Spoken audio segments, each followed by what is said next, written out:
ചേട്ടാ. അപ്പൊ 1000 രൂപ. ഇതാ ചേട്ടാ 1000. ആ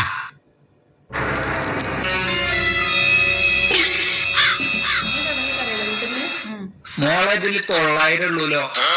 900 നോക്കട്ടെ. അതാ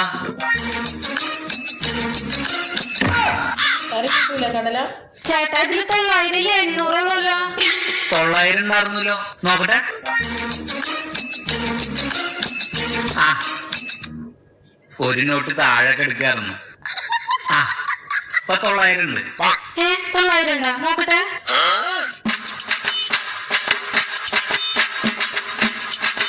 അയ്യോ ഒരു നോട്ട് താഴെ കിടക്കണ്ടായിരുന്നു. ഇപ്പൊ 1000 കേട്ടാ. ആ ഇപ്പൊ 1000 ഉണ്ട്. അപ്പൊ ശരി ചേട്ടാ. ആ